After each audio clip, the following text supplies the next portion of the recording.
What's going on, world? You tuning in with your boy D-onLy, and I'm kicking it with 5149 Films. Let's get it.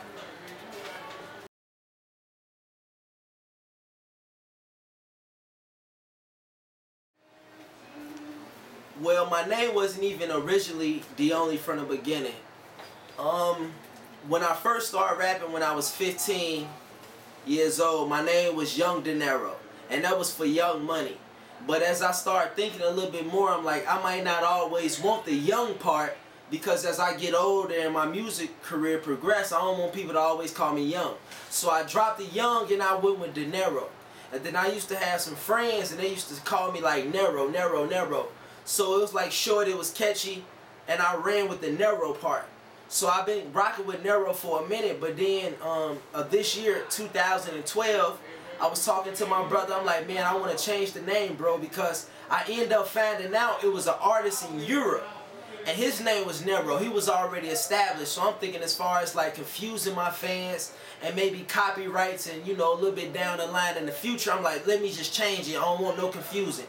So we was talking and we was thinking of a lot of names, and I was hitting him with stuff, and he was like, bro, we always talk about you the only person that can do it. If you want to be successful, it's up to you to do it. So he's like, you the only person, you the only person. So he was like, what happened if we took your first initial of your first name, which is Darius? He's like, D. And what happened if he said, like, instead of the only, you changed it to D-only? And I'm like, that's catchy. So we went with D-only, we capitalized the D, we capitalized the L, because my first name is Darius and my last name is Love. So we just capitalized the D and the L and made it D-only.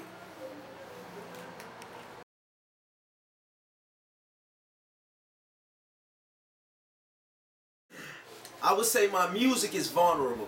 I say it's vulnerable because I say it's vulnerable and it's honest at the same time.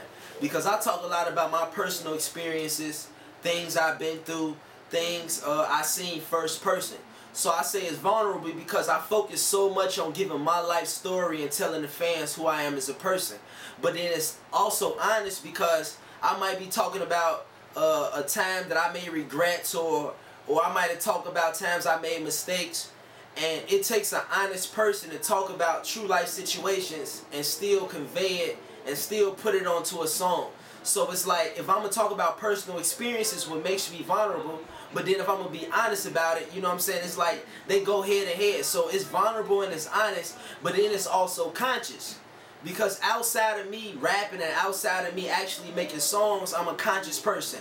I know what's going on in politics. I know what's going on the internet. I read books. I do research. So outside of rap, I'm conscious. And I just think that's a natural transition into the rap. Because I'm conscious outside of the rap, that just affects the way that I write. And then conscious, I'm vulnerable, I'm honest. I would also say it's introspective. And I think that's going with the vulnerable and the honesty thing, because I talk about so many stories or things I've been through myself. It's like first person. So sometimes when I rap, it's like I'm giving an autobiography, but I'm narrating it. So it's introspective at the same time.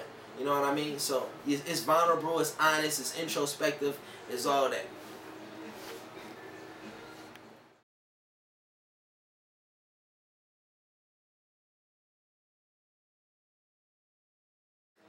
I was always in tune with music because of the household I grew up in. So, you know, on a day-to-day basis, my mother would play music. And, you know, she's an older woman, so she plays a lot of old school R&B. She plays a lot of Motown tracks. So on a day-to-day basis, I'm listening to music. And, you know, if we in the car, I'm listening to music. If she's at the crib and she's cleaning, I'm listening to music. So that was always embedded in me. It wasn't until I was about in 6th or 7th grade that I started buying CDs and tapes myself. So whoever was out, I'm only 23. So whoever was out at the time in the 2000s, that's who I was listening to. I was buying their tapes, their CDs. I would listen to that. But it was when I was in high school. I was about 15. I had a homie. My homie's brother went off to school and he made a mixtape. So when he came back to the hood, he let us hear it. And it would amaze me because he had never rapped before. He was new to the whole hip-hop scene. And also, he just had like a cheap computer. He had a cheap microphone, but he made a great tape. So when I heard it, I was rocking with it, and it made me want to do the same thing he did. So I got my man's laptop. I got a little cheap computer mic, like plugged right into the side of it, and I started rapping. I recorded like 10 songs. And then after that, I got, from my little summer job I was working when I was working and stuff, I was able to accumulate enough money to get my studio equipment. I started writing more, I started laying songs, and then that's just how I got into music. But I think to really answer the question, it started with just me being in my household and my mother like just playing those songs over and over. Music was always embedded in me, and then I just think it like naturally progressed.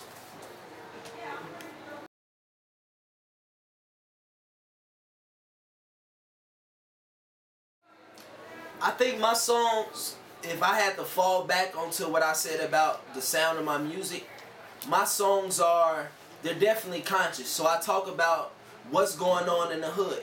And like, remember, I'm from the hood. So my music is a mirror of that condition.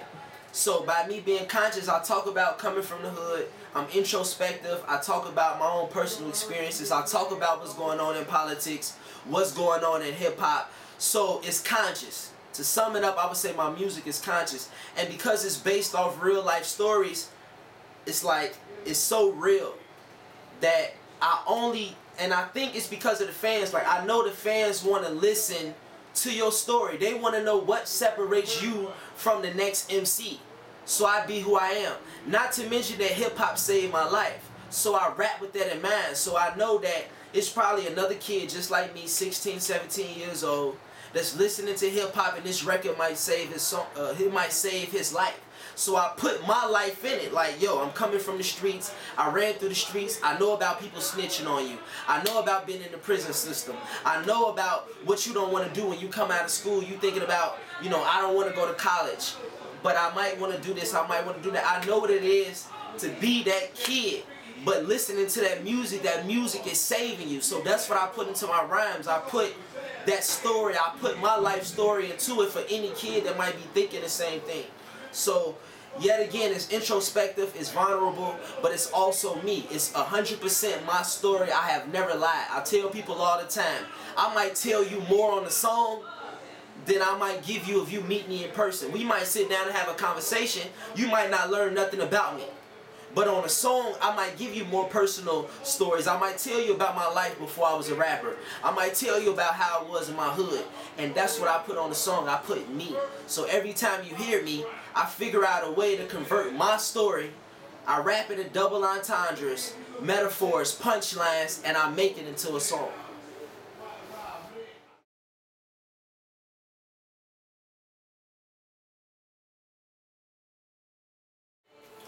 The current state of hip-hop, I would say it doesn't have substance. I would also say that it's a lot of nonsense and it's commercial. But I can't necessarily blame the artists. Like, I'm going to talk about the labels. And the reason I say why the labels hold more responsibility than the artists is because their job is to promote and market the artists. So if y'all sign artists that keeps the poison or the negativity going, if you sign somebody that talks about the trap, that's not necessarily the artist's problem. And the reason it's not the artist's problem is because he's just talking about, he's just a mirror of his condition. He grew up in the hood, that's what he's a mirror of. So he's just doing what he's always done, and then y'all market and promote the madness. So like, if you go back into the 80s, in the 80s, positive, righteous, socially conscious, politically conscious music was selling. Now we bring it up into the 2000s, the negativity is selling, the commercial rap is selling. See, labels, and what I try to get people to understand all the time, labels don't care about righteous or what's wrong. They don't care about right and wrong, they care about money.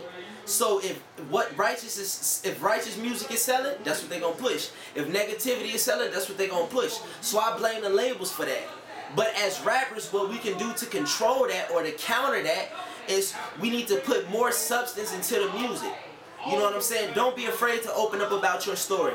I would also say it's too much materialism, sex, money, drugs, violence, and rap. It's so many more issues we can talk about. And I'm such a firm believer on the fact that if you have a gift and you can rap, then you have to use that gift to help other people. So with so much propaganda and stuff going on the news or major TV stations, you have a voice. You can reach the people. Why waste your time talking about sex, money, drugs, materialistic items? This is the same stuff they've been pushing to us. So you got a voice. You can talk about so many other things. So as the rappers, we need to bring the social and the political stands back to rap. We have to. We also have to be more conscious, and we need more substance. We have to bring rap back to the golden era when we was actually talking about what we was seeing from the hood. We didn't glorify it. We talked about what we were seeing through our eyes. We was talking about a condition that we seen. We took an instrument, we took a culture, which was hip-hop, and talked about our struggle. We not doing that no more. We simply talking about the cars, the jewelry, the women, the smoking, the bud, the mad drugs. We talking about the materialism. We need to get off that and bring it back to its activism roots, man.